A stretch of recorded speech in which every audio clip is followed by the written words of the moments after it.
Na tarde de ontem, sexta-feira, 7 de novembro de 2025, o Brasil testemunhou um dos fenômenos meteorológicos mais destrutivos e raros da sua história recente. Um tornado de categoria F3, com ventos que ultrapassaram 250 km por hora, varreu a região centro-oeste do Paraná, deixando um rastro de destruição que chocou o país. Em questão de minutos, vidas foram perdidas, centenas ficaram feridas, e uma cidade inteira viu sua paisagem transformada em um cenário de guerra. Esta é a história do tornado que devastou Rio Bonito do Iguaçu e outras cidades do sul do Brasil. Rio Bonito do Iguaçu acordou naquela sexta-feira como um dia normal. Esta pequena cidade de aproximadamente 14 mil habitantes, localizada a 380 quilômetros de Curitiba, no coração do Paraná, não imaginava o que estava por vir. Durante a manhã e início da tarde, o céu começou a escurecer. Nuvens densas e ameaçadoras tomavam conta do horizonte. Moradores relatam que havia algo diferente no ar, uma sensação de pressão, um silêncio inquietante antes da tempestade. 17h30, o céu assume uma coloração esverdeada, sinal clássico da formação de tornados. Os primeiros ventos fortes começam a soprar. 17h45, o tornado toca o solo. Em poucos segundos, transforma-se em uma coluna violenta e destrutiva, avançando pela área urbana de Rio Bonito do Iguaçu. 18 horas, o fenômeno deixa a cidade, mas o rastro de destruição é imenso. Sirenes de emergência começam a soar por toda a região. O que as equipes de resgate encontraram foi devastador. Telhados arrancados como papel, carros revirados, árvores centenárias arrancadas pela raiz, estruturas de concreto rachadas. Rio Bonito do Iguaçu estava irreconhecível. Mas por trás dos números e das estatísticas, há histórias humanas, vidas que foram perdidas, famílias que foram separadas, sonhos que foram interrompidos. O balanço oficial desta manhã de sábado é devastador. 4 mortes confirmadas pela Defesa Civil. 432 pessoas feridas, sendo 9 em estado grave internadas em hospitais da região. 28 pessoas desabrigadas, que perderam completamente suas casas. Aproximadamente 1.000 desalojados, que tiveram que deixar suas residências por questões de segurança. Estimativa de 10 mil pessoas, afetadas direta ou indiretamente. Mas o impacto vai além das estatísticas. Cerca de 50% das estruturas da área urbana de Rio Bonito do Iguaçu foram deterioradas ou danificadas. Isso significa que metade da cidade precisa de algum tipo de reparo ou reconstrução. Os hospitais da região trabalham em ritmo intenso. Os feridos apresentam desde cortes e fraturas até traumas mais graves, causados por detritos arremessados pelos ventos. Equipes médicas de Cascavel, Guarapuava e até de Curitiba foram mobilizadas para dar suporte. Psicólogos também foram enviados para atender a população traumatizada.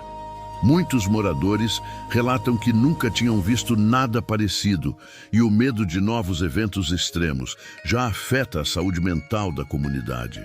Para entender o que causou esse fenômeno devastador, precisamos mergulhar na ciência da meteorologia.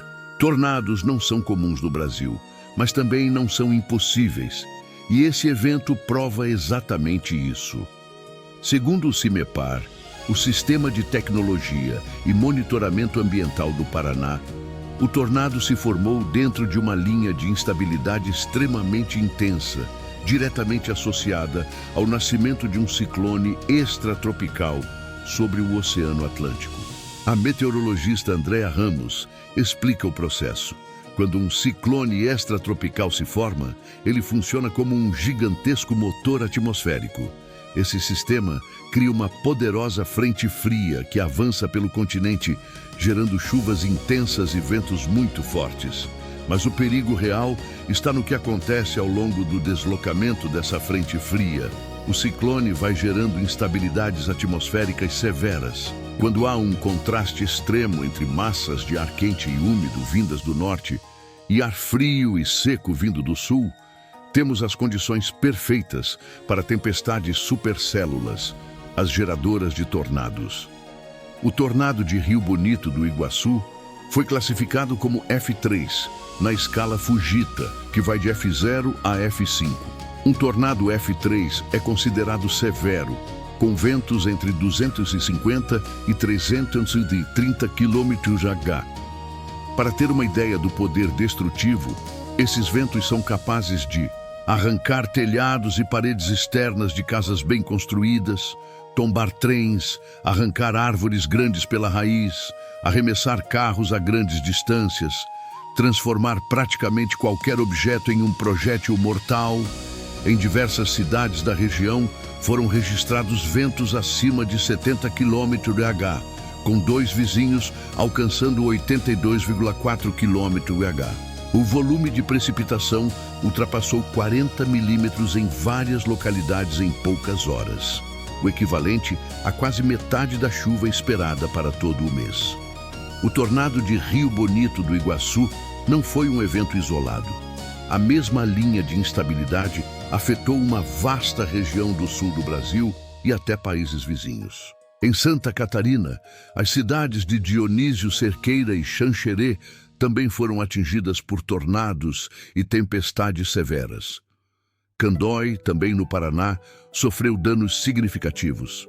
E atravessando a fronteira, a província de Misiones, na Argentina, registrou ventos destrutivos e danos materiais. É importante entender que essa região, o oeste de Santa Catarina, sudoeste do Paraná e noroeste do Rio Grande do Sul, é conhecida internacionalmente pelos meteorologistas como um dos maiores corredores de tempestades severas do mundo. Por quê? A geografia da região cria um corredor natural por onde massas de ar conflitantes se encontram. As planícies e vales facilitam o deslocamento rápido desses sistemas e a proximidade com o Oceano Atlântico garante umidade constante.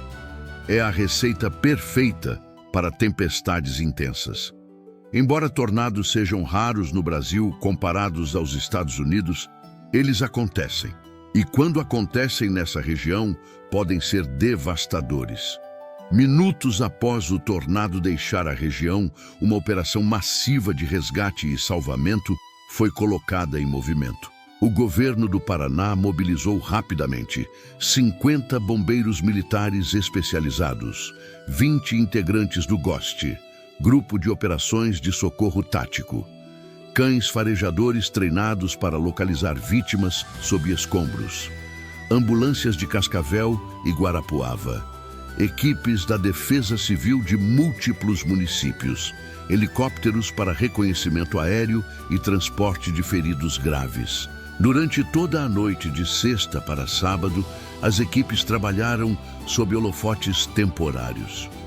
A prioridade era localizar possíveis vítimas ainda presas nos escombros e garantir atendimento médico a todos os feridos. Mas em meio à tragédia, surge também o que há de melhor no ser humano, a solidariedade. Desde as primeiras horas após o tornado, centenas de voluntários se mobilizaram para ajudar.